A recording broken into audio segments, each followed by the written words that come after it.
Assalamualaikum warahmatullahi wabarakatuh. Perkenalkan, nama saya Ratu Ananda Aisyah dengan NIM 210581105, jurusan Pendidikan Sosiologi Universitas Negeri Padang. Pada kesempatan kali ini saya akan menjelaskan tugas 13 pendidikan kewarganegaraan saya, yaitu tentang masalah wawasan Nusantara dalam lingkungan. Wawasan Nusantara yaitu cara pandang bangsa Indonesia terhadap lingkungan untuk mewujudkan Nusantara sebagai suatu kesatuan politik, ekonomi, sosial budaya, pertahanan, dan keamanan. Wawasan Nusantara juga diartikan sebagai cara meninjau atau memandang pulau-pulau yang tersebar di wilayah Indonesia yang letaknya di antara dua benua dan dua samudra. Indonesia mempunyai banyak kepulauan yang letaknya strategis dan mempunyai ciri khas tersendiri. Oleh karena itu, sangat penting untuk menegakkan implementasi wawasan Nusantara agar melindungi pertahanan dan keamanan di Indonesia. Akan tetapi, wawasan Nusantara juga mengalami masalah-masalah yang belum bisa diatasi tuntas oleh pemerintah dan rakyat Indonesia. Masalah-masalah wawasan Nusantara yaitu satu pada bidang politik. Pada saat pemilihan umum atau pemilihan presiden, partai politik yang curang supaya kandidat partainya bisa menang dengan cara seperti menyogok masyarakat, memberi harapan-harapan kepada masyarakat yang sebenarnya harapan itu tidak pasti, dan lain-lainnya. Pelaksanaan kehidupan masyarakat dan negara di Indonesia tidak sesuai dengan hukum yang berlaku di negara ini. Seharusnya bangsa Indonesia mempunyai hukum yang sama setiap warga negara tanpa pengecualian. Akan tetapi, pada kenyataannya penegakan hukum di Indonesia masih sangat lemah.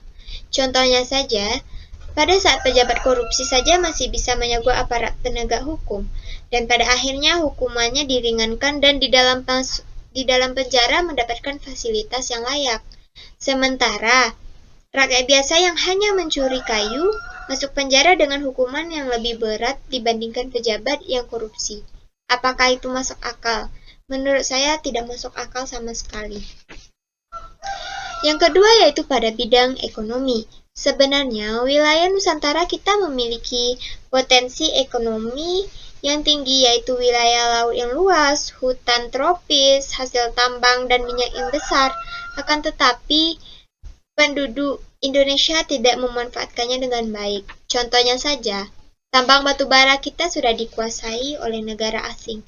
Padahal hasil dari tambang batu bara kita sangat menguntungkan dan menghasilkan uang yang banyak untuk negara, tetapi karena sekarang sudah dikuasai oleh negara asing, maka ekonomi kita menurun dan negara banyak hutang kepada negara lain.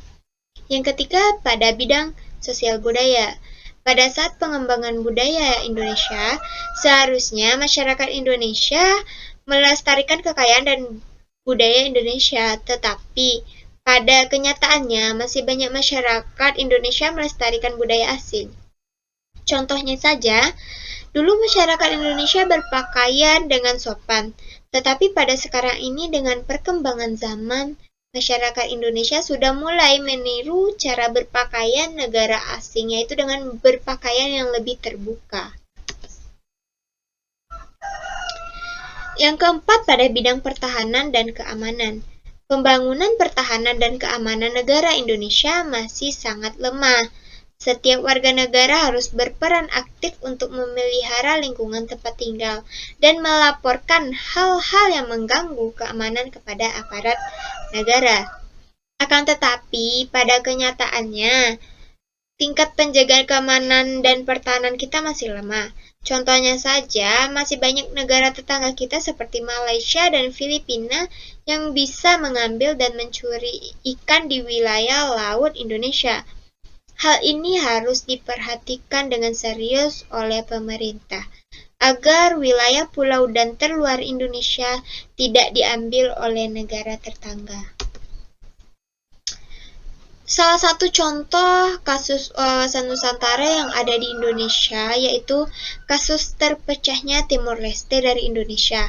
Sengketa perbatasan yang terjadi antara Indonesia dan Timor Leste disebabkan karena perebutan lahan pertanian. Tetapi pendekatan pembangunan ekonomi yang berupa kesejahteraan, dan tingkat pendidikan yang berpengaruh dalam konflik ini. Pemerintah Indonesia ataupun Timor Leste seharusnya bekerja sama untuk menciptakan perdamaian. Seharusnya pemerintah harus cepat tanggap terhadap masalah ini yang pada akhirnya Timor Leste memisahkan diri dari wilayah Indonesia. Baiklah, hanya itu yang dapat saya sampaikan pada video kali ini. Jika ada kata-kata saya yang salah, saya mohon maaf. Saya sudahi dengan Assalamualaikum warahmatullahi wabarakatuh.